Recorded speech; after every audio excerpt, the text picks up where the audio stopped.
Red Alert 2, one of the units that I used the least, when I fought on the sides of the Allies at least, were the Chrono Legionnaires. That mostly had to do with the fact that while they were powerful, they were somewhat unwieldy to use. They didn't really seem to work well with the quick, decisive movement of troops that I like to use.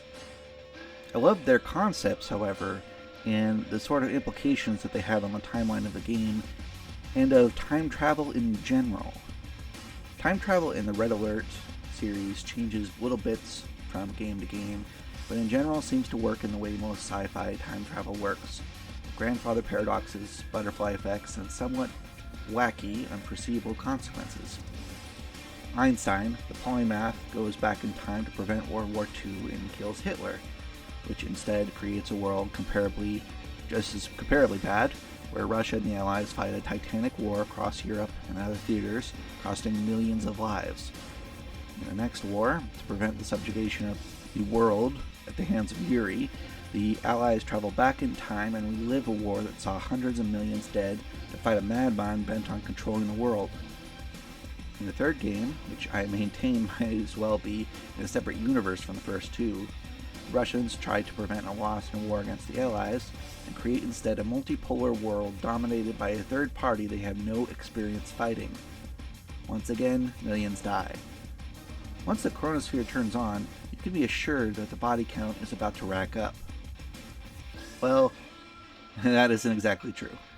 The chronosphere has really, officially speaking, one function to turn back time, but that isn't all it can do. And it can also shift you through time and space without counting for what events might have led you to be in the enemy's base to begin with.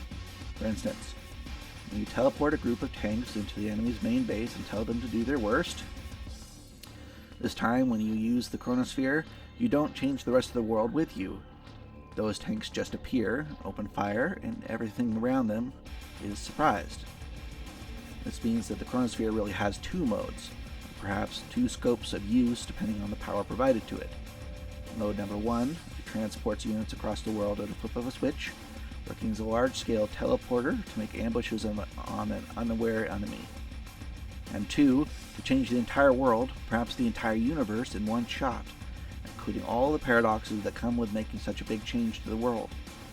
My theories of how that works I'll put aside for now because the video on the chronosphere is still coming, but today we'll be examining the first mode and how it relates to the Chrono Legionnaire.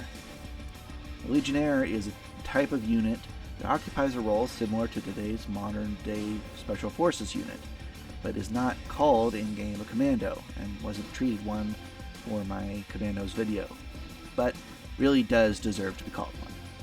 Wearing a special suit allows him to be immune to the vagaries of his own effects on space-time continuum, and wielding a powerful weapon known as a chrono beamer. The soldier fires upon an enemy or enemy building and freezes them in time until their mass is calculated. They are erased from history. Being erased from history is what their entry in the manual says, but that isn't the quite perfect term for it because, for instance, say that a Legionnaire deletes a Tesla tower from the time stream. If it was deleted from the past, that means the commander never thought to put it up there, despite it being the only thing that was guarding that entry into the base. This isn't quite correct because if it worked like it says on the tin, there's every likelihood that the commander would have put another defense down, or a tank, or some infantry, but in this case they never do. It's more likely that they instead delete the unit from the time stream entirely from the point of view of the chrono beamer was fired, leaving the people's memories intact but the defense gone nonetheless. Or it is possible that the offending is teleported to a random point in the universe, left to suffocate or drown or burn alive depending on their circumstances. Personally, I like this second possibility better. This process is very fast on infantry and objects with low mass, and very slow on buildings and objects of high mass. It also works on themselves, as no self-respecting Legionnaire walks or runs anywhere, instead of teleporting across the battlefield in poofs of ethereal smoke, lagging behind, frozen in time for a while, proportionate to the distance traveled, likely an effect of having a smaller power pack that they carry on their backs. The Essentially invincible in one-on-one fights, Chrono Legionnaires are massively valuable, being an intensely rare specialist that cannot be underestimated under any circumstances.